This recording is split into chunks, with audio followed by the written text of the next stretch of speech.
हम किरण निधि गोर लगै छी सब गोटे के और अपना सब पैघ के गोर लगै छी। संगतुरिया सबके बहुत बहुत माया प्रेम दै छी और अपना सब छोट के बहुत बहुत आशीर्वाद प्यार। तो होली आबि गेल अछि, होली के सब कोई के बहुत बहुत शुभकामना अछि।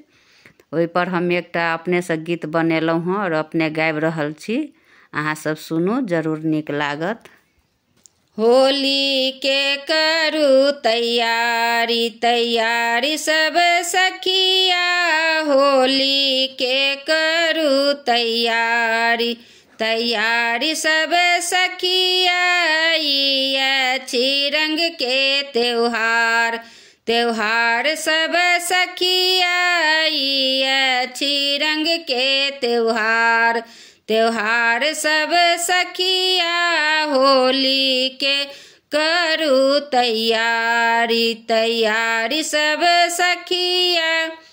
लाल पियर रंग के साड़ी सब कीनू, लाल पियर रंग के साड़ी सब कीनू। पियर रंग लहठी के साथ साथ सब सखिया, पियर रंग लहठी के साथ साथ सब सखिया। होली के करू तैयारी तैयारी सब सखिया, होली के करू तैयारी तैयारी सब सखिया। सब रंग के अबीर रंग सब कीनू, सब रंग के अबीर रंग सब कीनू। खेलब सब मिली होली साथ साथ सब सखिया, खेलब सब मिली होली साथ साथ सब सखिया। होली के करू तैयारी तैयारी सब सखिया, होली के करू तैयारी तैयारी सब सखिया। मैदा चीनी कीन कर राखू, मैदा चीनी कीन कर राखू।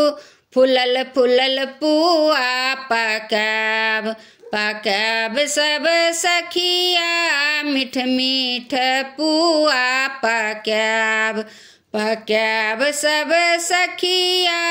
होली के करू तैयारी तैयारी सब सखिया, होली के करू तैयारी तैयारी सब सखिया। ई रंग अबीर अछि प्रेम के रंग, ई रंग अबीर अछि प्रेम के रंग। दुश्मन होए त दोस्त दोस्त सब सखिया, दुश्मन होए त दोस्त दोस्त सब सखिया।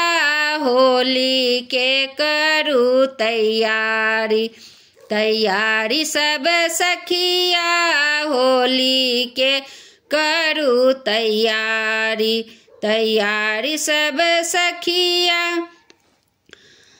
पान सुपारी बादाम इलायची, पान सुपारी बादाम इलायची।